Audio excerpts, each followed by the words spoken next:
Welcome back, traveller. I see my tales have brought you back for more. Now, where did we leave off? Ah, yes. La Serenissima, Venice. Listen carefully, as what you learn today could one day save your life.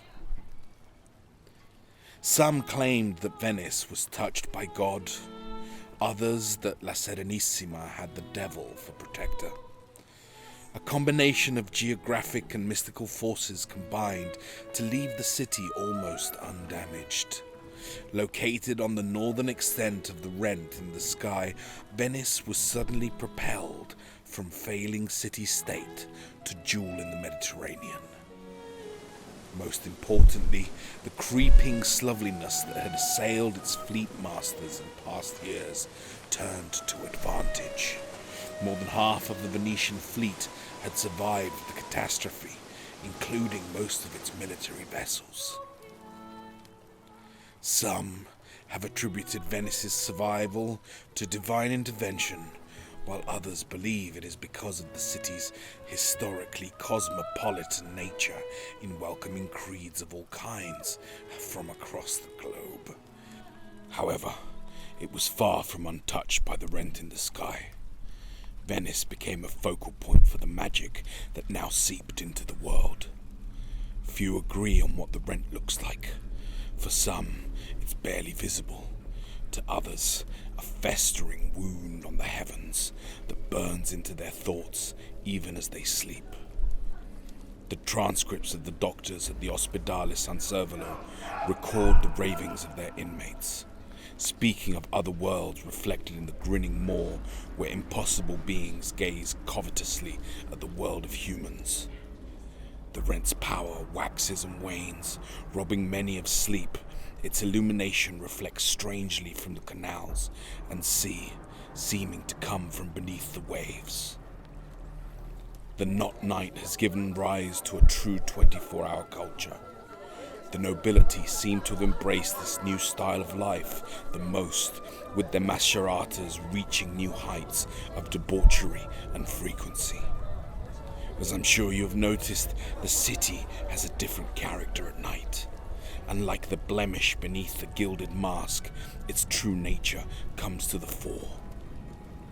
The magic that seeps from the rent in the sky is an affliction upon the mind and soul.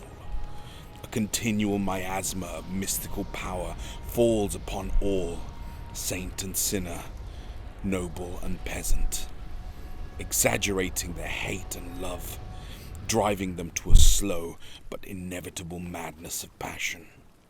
The mascheratas of the highborn have gained more and more popularity, and the desire for murderous celebration has also increased. Heightening paranoia and ambition, fear and bravery, the influence of the rent in the sky is a catalyst for unseen levels of depravity and violence. Has all this been coincidence, or did something happen before everything that would mark Venice for this fate?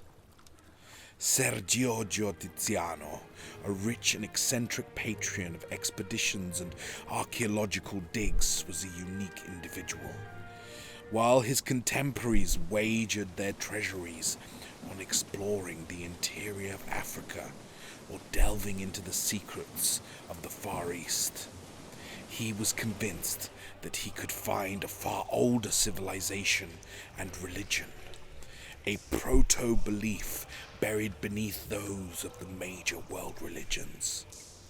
He was equally convinced in the existence of magic, a self-taught expert on the likes of Simon Magus and alchemy. Early 1792, an expedition was dispatched to Tripoli with instructions to search for something far older than Christian Ottoman relics.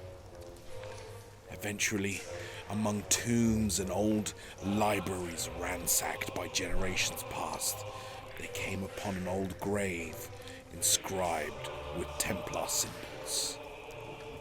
Opening the tomb, they found an entrance into catacombs beneath Tripoli, of a build dating back to the city's founding in the time of the Phoenicians.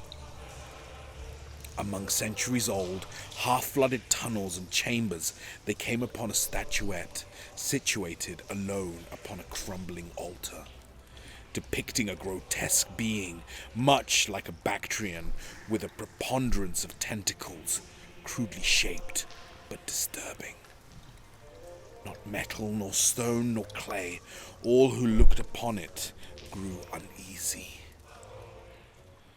From the moment they removed it from the catacomb, they started to suffer delusions and nightmares, waking dreams of disturbing landscapes populated by horrifying aquatic humanoids. Rivalries began to grow and became sporadic outbursts of violent confrontation. All desired to possess the idol while simultaneously being disgusted to be so close to its malign presence. The idol was delivered to Tiziano and l'Accademia di Belle Arti di Venezia. As the debilitating effect took hold of the Academy staff, it permeated the wider city. Civil disturbances, murders, and general violence were the backdrop as the professors and students experienced nightmares of submarine horrors that drove many to madness. Some claim they decided to destroy it, others that Tiziano wouldn't allow it.